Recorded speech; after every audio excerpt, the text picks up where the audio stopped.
¿Qué es el budismo? No hace mucho, Occidente prácticamente desconocía el budismo. En la década de los 50 y los 60, por ejemplo, podrías haberte pasado la vida entera sin apenas oírlo mencionar. Claro, a lo mejor te encontraste algunos conceptos budistas cuando estudiabas, en los escritos de los trascendentalistas norteamericanos como Thoreau y Emerson, que leyeron traducciones al inglés de textos budistas a mediados del siglo XIX.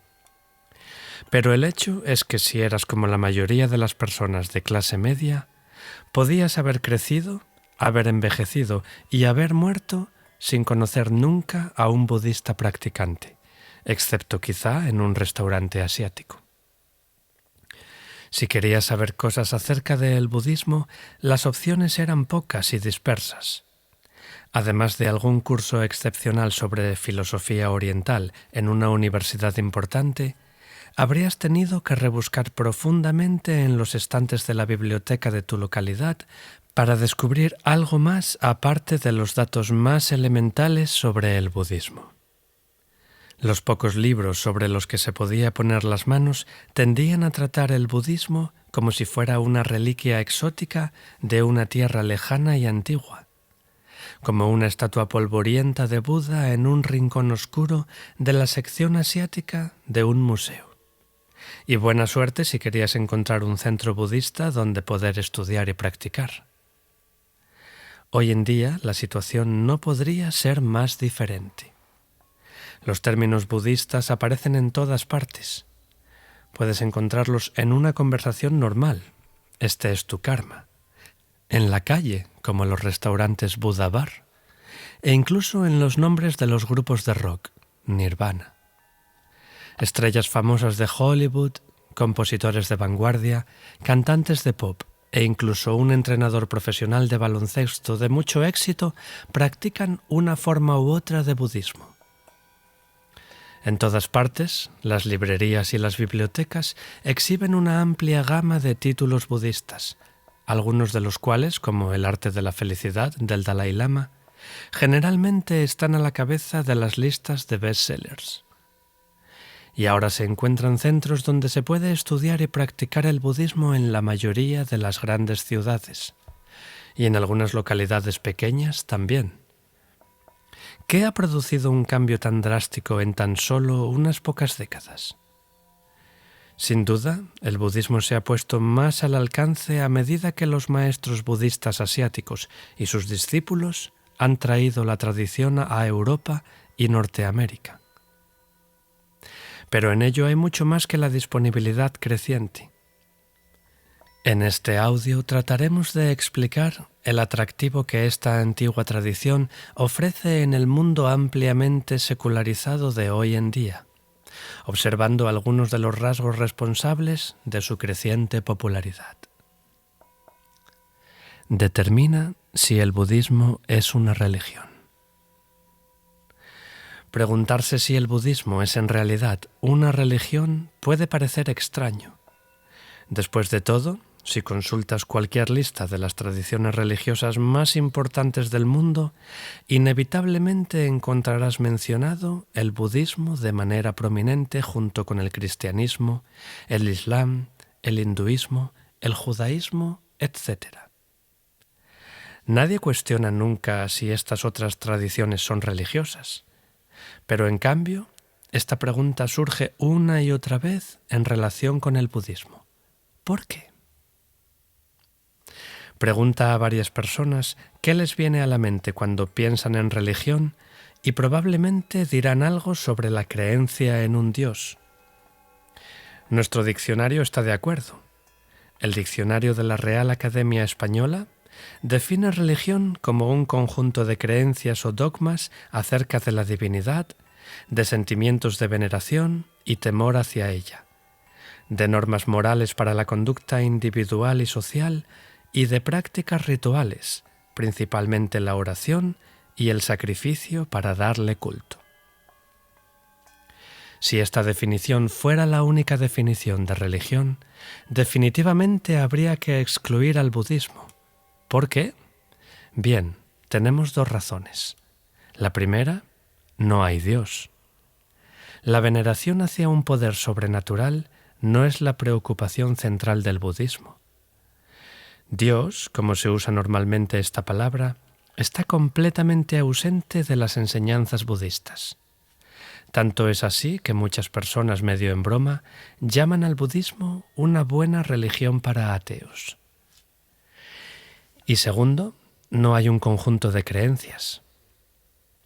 Ante todo, el budismo no es un conjunto de creencias. Aunque contiene ciertos principios fundamentales, la mayoría de los maestros budistas animan activamente a sus estudiantes a adoptar una actitud contraria a la creencia o la fe ciega. Los maestros budistas te van a aconsejar ser escéptico sobre las enseñanzas que recibes, aunque vengan directamente del mismo Buda. No aceptes porque sí lo que oyes o lees, ni tampoco lo rechaces automáticamente. Utiliza tu inteligencia en vez de ello. Valora por ti mismo si las enseñanzas tienen sentido en términos de tu propia experiencia y la de los demás. Después, como el Dalai Lama del Tíbet aconseja a menudo, si ves que las enseñanzas son adecuadas para ti, aplícalas a tu vida tanto como puedas. Si no te van bien, déjalas estar. Este enfoque no dogmático, uno no tiene un sistema rígido de doctrinas o creencias, está de acuerdo tanto con el espíritu como con la letra de las enseñanzas de Buda. En uno de sus más famosos pronunciamientos, Buda declaró: «No aceptéis nada de lo que digo como verdadero simplemente porque lo he dicho yo. En vez de ello, ponedlo a prueba como lo haríais con el oro para ver si es auténtico o no. Si después de examinar mis enseñanzas creéis que son verdaderas, ponedlas en práctica. Pero no lo hagáis simplemente por respeto a mí». El budismo, por lo tanto, te anima a utilizar todo el rango de tus habilidades y de tu inteligencia mental, emocional y espiritual, en lugar de creer con fe ciega en lo que han dicho las autoridades del pasado. Esta actitud hace al budismo especialmente atractivo para muchos occidentales. Aunque tiene 2500 años de antigüedad, atrae al espíritu posmoderno de escepticismo e investigación científica. Si el budismo no es primariamente un sistema de creencias y no se centra en la veneración de una deidad suprema, entonces, ¿por qué se clasifica como una religión? Porque, como todas las religiones, el budismo da a las personas que lo practican un modo de encontrar respuestas a las preguntas más profundas de la vida, como ¿quién soy yo? ¿Por qué estoy aquí? ¿Cuál es el significado de la vida? ¿Por qué sufrimos? ¿Y cómo puedo alcanzar la felicidad duradera? Además de las enseñanzas fundamentales sobre la naturaleza de la realidad, el budismo ofrece una metodología, una serie de técnicas y prácticas que permite a sus seguidores experimentar directamente por sí mismos un nivel más profundo de la realidad. En términos budistas, esta experiencia implica despertar a la realidad de tu ser auténtico, de tu naturaleza profunda. La experiencia del despertar es la meta suprema de todas las enseñanzas budistas. Algunas escuelas enfatizan el despertar más que otras, y unas cuantas incluso lo relegan a un segundo plano en su esquema de prioridades. Pero en todas las tradiciones es la meta final de la existencia humana, ya se alcance en esta vida o en vidas futuras. Por cierto, no tienes por qué unirte a ninguna organización o grupo budista para beneficiarte de las enseñanzas y prácticas del budismo. Reconoce el papel de Buda, el despierto. La religión budista se fundamenta en las enseñanzas impartidas hace 2500 años por una de las grandes figuras espirituales de la historia humana, Buda Sakyamuni. Este nació en el seno de la familia gobernante del clan Sakya, en el norte de la India, y se suponía que un día sucedería a su padre como rey. Pero el príncipe Siddhartha, como se le conocía en su época, abandonó la vida regia a los 29 años de edad, después de ver la realidad del sufrimiento y la insatisfacción que se extendía por el mundo. Entonces se dispuso a encontrar una forma de superar este sufrimiento. Finalmente, a la edad de 35 años, el príncipe Siddhartha alcanzó su meta. Sentado bajo lo que llegó a ser conocido como el árbol de Bodhi, el árbol de la iluminación, alcanzó el completo despertar a la naturaleza de Buda. Desde ese momento se lo conoció como Sakyamuni Buda, el sabio completamente despierto, Muni del clan Sakya. Buda, humano o divino. Las personas recién llegadas al budismo a menudo hacen esta pregunta. ¿Qué clase de ser era Buda Sakyamuni? ¿Un hombre, un dios u otra cosa? Buda mismo afirmó, y todas las tradiciones están de acuerdo en ello, que como todo otro ser iluminado que ha aparecido en el pasado o aparecerá en el futuro, fue una vez un ser humano corriente no iluminado, con los mismos apegos y problemas que todos los demás. Nunca nadie empezó siendo un Buda. Nunca nadie fue un iluminado desde el principio. Y Sakyamuni no fue la excepción. Solo como resultado de un gran esfuerzo realizado durante un largo periodo de tiempo, durante muchas vidas de hecho, logró suprimir las diferentes capas que recubrían la naturaleza clara de su conciencia, despertando por tanto a la condición de Buda o iluminación plena. Las tradiciones budistas difieren respecto a esta pregunta. ¿Cuándo alcanzó Sakyamuni realmente la iluminación? Algunas tradiciones budistas dicen que lo logró exactamente a la edad de 35 años, mientras estaba sentado bajo el árbol de Bodhi, hace 2500 años. Otras sostienen que alcanzó la naturaleza de Buda mucho antes de eso, en un pasado muy lejano. Según esta segunda interpretación, el Buda que llegó a ser conocido como Sakyamuni había alcanzado la iluminación mucho antes de nacer como príncipe Siddhartha. Toda su existencia en esta tierra, desde su nacimiento hasta su muerte, fue una consciente demostración a los demás de cómo debía seguirse el camino espiritual.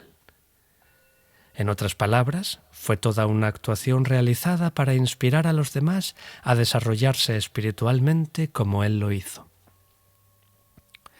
Más importante que la pregunta de cuándo alcanzó Sakyamuni la iluminación es el hecho de que los practicantes budistas sinceros pueden emular el ejemplo de Sakyamuni hasta donde llegue su capacidad.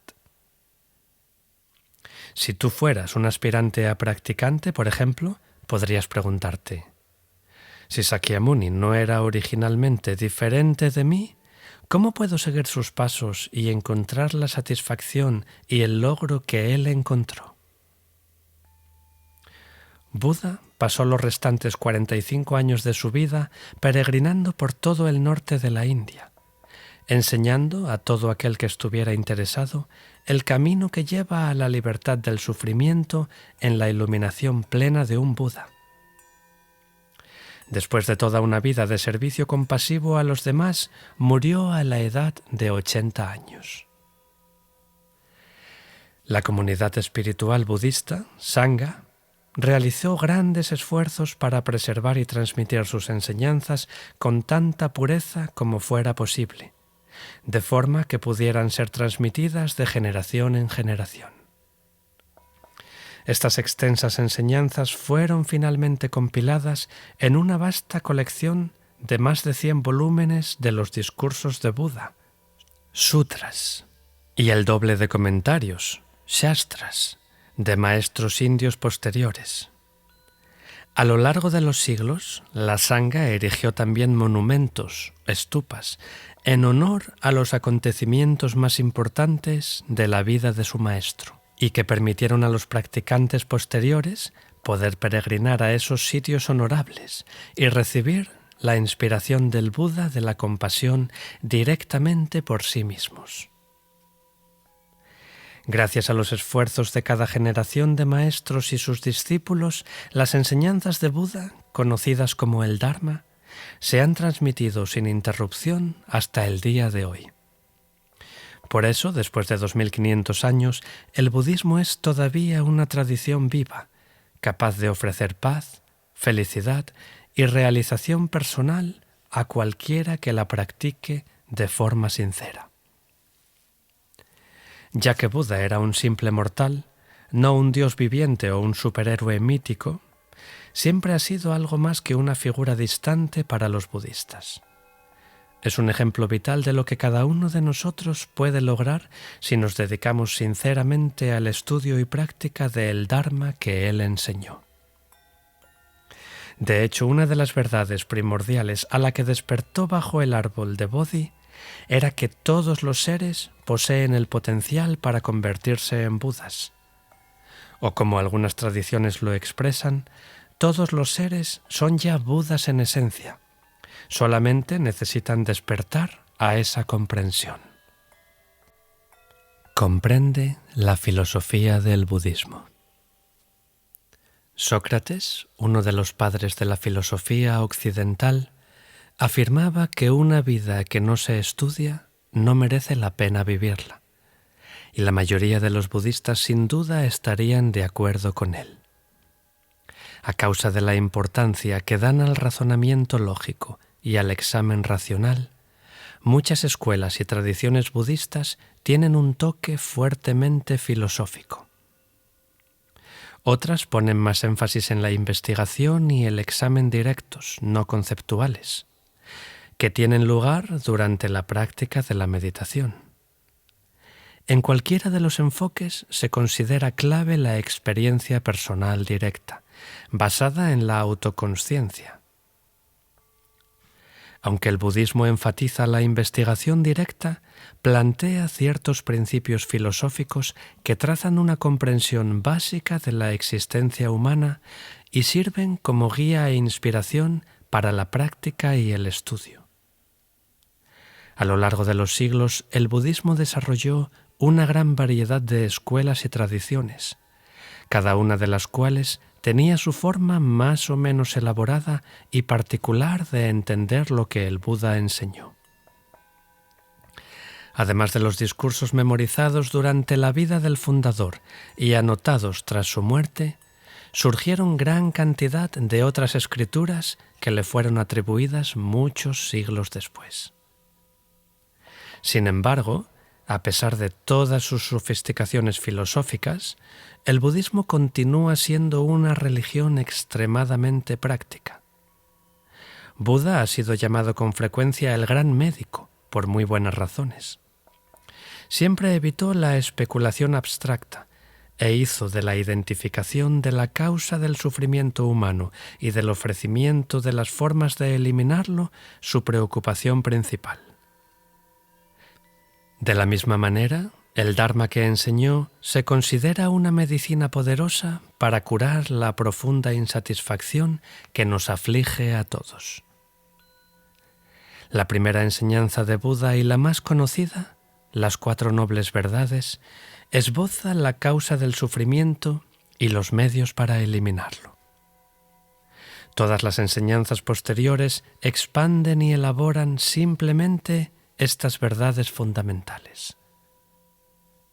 En el centro de todas las verdaderas enseñanzas del Dharma está la comprensión de que el sufrimiento y la insatisfacción se originan en la forma en que tu mente responde y reacciona a las circunstancias de la vida, no en los mismos hechos de la vida. En particular, el budismo enseña que tu mente te produce sufrimiento al apegarse a la permanencia y al construir un ser separado, en el que de hecho ninguna de las dos cosas existe. La realidad está cambiando constantemente. Como dijo el filósofo griego Heráclito, no se puede entrar 2 veces en el mismo río. El éxito y el fracaso, la ganancia y la pérdida, la comodidad y la incomodidad, todo viene y se va. Y tú solo tienes un control limitado sobre los cambios. Pero puedes ejercer cierto control sobre y finalmente clarificar tu mente charlatana y descarriada, que distorsiona tus percepciones, que se resiste con toda su fuerza a cómo son las cosas y te produce un extraordinario estrés y sufrimiento en el proceso. La felicidad, dijo Buda una vez, es en realidad muy sencilla. El secreto está en querer lo que tienes y en no querer lo que no tienes. Aunque pueda parecer sencillo, sin duda no es nada fácil. ¿Has tratado alguna vez de gobernar tu inquieta y díscola mente, incluso por un momento? ¿Alguna vez has tratado de dominar tu ira o tus celos?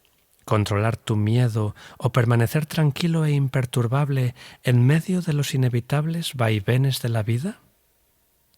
Si lo has hecho, sin duda has descubierto lo difícil que puede llegar a ser conseguir incluso el más simple autocontrol o autoconsciencia. Para beneficiarte de la medicina que Buda recetó, tienes que ponerla en práctica tú mismo. La práctica del budismo.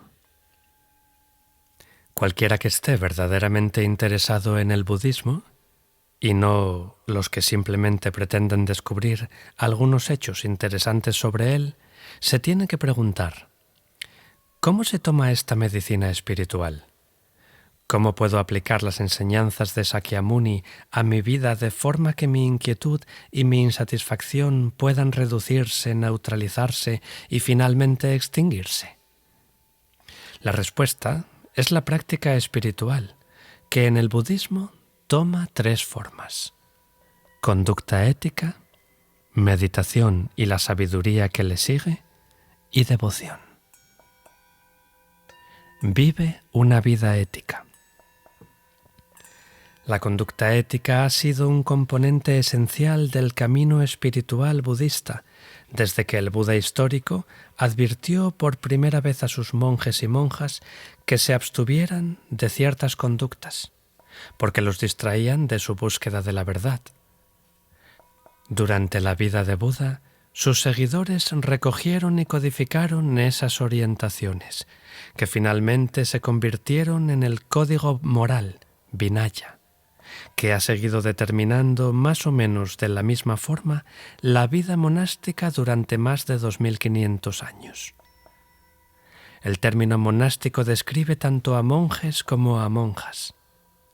De este código surgieron orientaciones más breves para los practicantes laicos o budistas no monásticos, que se han conservado admirablemente inmutables de tradición en tradición. Lejos de establecer un estándar absoluto de lo que es correcto o erróneo, en el budismo las guías éticas tienen un propósito plenamente práctico: mantener a los practicantes enfocados en la meta de su práctica, que es una comprensión liberadora de la naturaleza de la realidad. Durante sus 45 años de enseñanza, Buda descubrió que ciertas actividades contribuían a aumentar el deseo, el apego, la inquietud y la insatisfacción, y llevaban al conflicto entre personas de la comunidad en general. En cambio, otras conductas ayudaban a mantener la mente en paz y centrada, y contribuían a crear una atmósfera más propicia para la reflexión y la realización espirituales. A partir de estas observaciones, más que de un punto de vista moral abstracto, surgieron las guías éticas. La parábola de la flecha envenenada. Puesto que la actividad intelectual ha tenido un lugar tan significativo en la historia del budismo, sería realmente tentador clasificarlo más como una filosofía que como una religión. Pero el mismo Sakyamuni Buda ya nos previno contra el peligro de quedarse tan atrapado en la especulación filosófica que nos haga perder de vista el objetivo supremo de sus enseñanzas. Esta actitud queda claramente ilustrada en la historia contada a menudo sobre un monje llamado Malunkyaputta.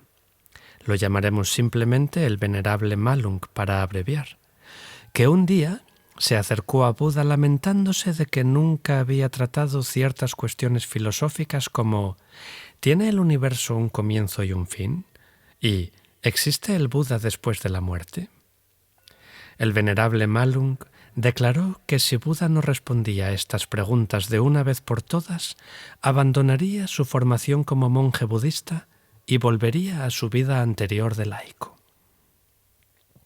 En respuesta, Sakyamuni describió la siguiente situación hipotética. Supón, dijo, que un hombre ha sido herido por una flecha envenenada. Sus preocupados parientes buscan a un hábil cirujano que pueda quitarle la flecha, pero el hombre herido no quiere que el doctor le opere hasta que reciba respuestas satisfactorias a una larga lista de preguntas. «No dejaré que me saquen la flecha», declara el hombre herido, «hasta que conozca la casta a la que pertenece el hombre que me hirió, su nombre, su altura, el pueblo del que procede, la madera de la que se hizo la flecha, y así sucesivamente». Evidentemente, una persona tan insensata moriría antes de que pudieran contestarse sus preguntas. De la misma forma, aconsejó Sakyamuni al venerable Malung, cualquiera que diga «no seguiré la vida espiritual hasta que Buda me haya explicado si el universo es infinito o no, o si el Buda existe después de la muerte», morirá mucho antes de que pueda recibir respuestas satisfactorias a sus preguntas. La verdadera vida espiritual o religiosa no depende en absoluto de cómo se responden estas preguntas, porque como Sakyamuni señaló entonces, sea o no infinito el universo, tú te enfrentas al nacimiento, a la vejez, a la muerte, a la tristeza, al dolor y a la desesperación, para lo cual ahora estoy prescribiendo el antídoto. Examina tu vida a través de la meditación. En el imaginario popular, el budismo es definitivamente la religión de la meditación. Después de todo, ¿quién no ha visto estatuas de Buda sentado con las piernas cruzadas, con los ojos medio cerrados, profundamente inmerso en una reflexión espiritual, o ha escogido uno de los muchos títulos publicados hoy en día dedicados a enseñar las bases de la meditación budista? Pero mucha gente entiende mal el papel que juega la meditación en el budismo. Supone, equivocadamente, que uno debe retirarse de los asuntos de la vida corriente a un reino interior, pacífico, desapegado y no afectado, hasta que ya no se sienta ninguna emoción o interés por las cosas que una vez le importaron. Sin embargo, nada podría estar más lejos de la verdad. El verdadero propósito de la meditación no es tranquilizar la mente, aunque este resultado puede producirse en el proceso de la meditación, ni tampoco volverse más desapegado y despreocupado. Más bien, el propósito es experimentar la comprensión profunda y completamente liberadora de la naturaleza de la realidad y de ti mismo, de la que hablamos en la sección «Comprende la filosofía del budismo» anteriormente en este audio. Una comprensión que te muestra quién eres tú y cuál es el sentido de la vida, y que te libera del sufrimiento de una vez por todas. La meditación facilita esta comprensión ya que provoca una atención enfocada y continua sobre las elaboraciones de la mente y del corazón. En los primeros estadios de la meditación, vas a pasar la mayor parte del tiempo tomando tanta conciencia como puedas de tu experiencia, una práctica budista casi universal que se conoce como atención o presencia consciente. También puedes cultivar cualidades positivas del corazón o beneficiosas como la bondad y la compasión, o practicar la visualización de figuras y energías beneficiosas. Pero en último término, la meta de toda meditación budista es averiguar quién eres y, por tanto, terminar con tu búsqueda inquieta y tu insatisfacción. Expresa devoción. Aunque Buda no lo enseñó de forma explícita, la devoción ha sido una práctica budista fundamental desde hace mucho tiempo. Sin duda comenzó con la devoción espontánea que los seguidores de Buda sentían por su delicado, sabio y compasivo maestro. Después de su muerte, los seguidores con inclinación devocional dirigieron su reverencia hacia los iluminados ancianos de la comunidad monástica y hacia las reliquias de Buda, que fueron preservadas en monumentos conocidos como stupas. Según se fue extendiendo el budismo por toda la India y finalmente a otras tierras, se convirtieron en el primer objeto de devoción las tres joyas: el Buda, el Dharma y la Sangha, es decir, el Gran Maestro y sus sucesores, las enseñanzas mismas y la comunidad de practicantes que preservan y conservan las enseñanzas. Hasta el día de hoy, todos los budistas, tanto laicos como monjes, se refugian en las tres joyas, también conocidas como los tres tesoros o la triple gema. Con el tiempo, en ciertas tradiciones del budismo, la tendencia humana natural a reverenciar e idealizar hizo surgir una multitud de figuras trascendentes que personificaban cualidades espirituales especialmente deseables. Al expresar devoción sincera a estas figuras y después, imaginándote a ti mismo fundiéndote con ellas y, por lo tanto, asumiendo sus cualidades, gradualmente puedes transformar tus cualidades negativas en positivas y finalmente lograr la iluminación completa para beneficio tuyo y de los demás. Al menos eso es lo que enseñan esas tradiciones. El estudio y la reflexión ayudan a clarificar las enseñanzas budistas, pero la devoción crea una conexión sincera con la tradición, permitiéndote expresar tu amor y aprecio por los maestros y las enseñanzas, y experimentar a cambio su amor y su compasión. Incluso tradiciones como el Zen, que parece poner poco énfasis en la devoción y más en la comprensión, tienen un fuerte substrato devocional que halla su expresión en rituales y ceremonias, pero que no siempre es evidente para los recién llegados. Para los practicantes budistas laicos que pueden no tener el tiempo o la inclinación a meditar, la devoción a las tres joyas puede incluso llegar a ser su práctica principal. De hecho, algunas tradiciones como el budismo de la tierra pura son principalmente devocionales. Dedica tu vida al beneficio de todos los seres.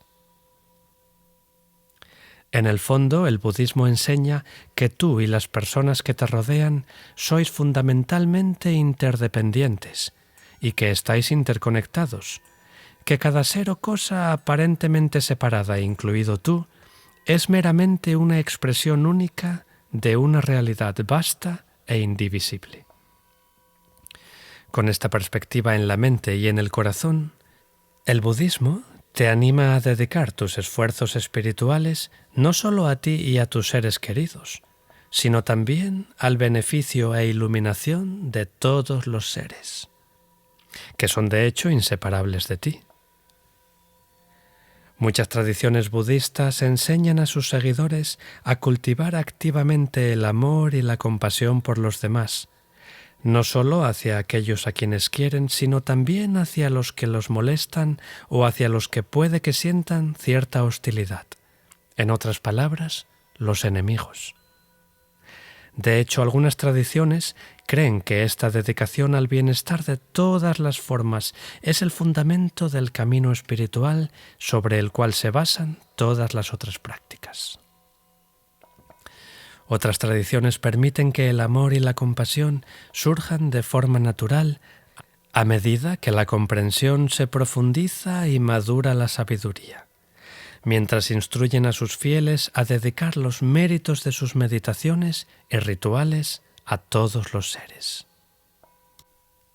Sea cual sea el método, las enseñanzas coinciden en la afirmación de que todos los seres son inseparables, y en algunas tradiciones incluso se considera que al final uno no alcanza felicidad y paz de mente duraderas hasta que todos los seres sean felices y también tengan paz. De esta comprensión surge el voto del Bodhisattva, palabra sánscrita que significa ser que despierta, que dedica su vida a la iluminación de los demás. Hasta que todos los seres sean liberados, cree el Bodhisattva, mi trabajo en la tierra todavía no está hecho. Aunque no todas las tradiciones budistas ven al Bodhisattva exactamente de la misma manera, en todas se sitúa este espíritu en el corazón mismo del budismo. Si te gusta lo que escuchas, considera suscribirte al canal y darle a me gusta para ayudarnos a seguir compartiendo contenido.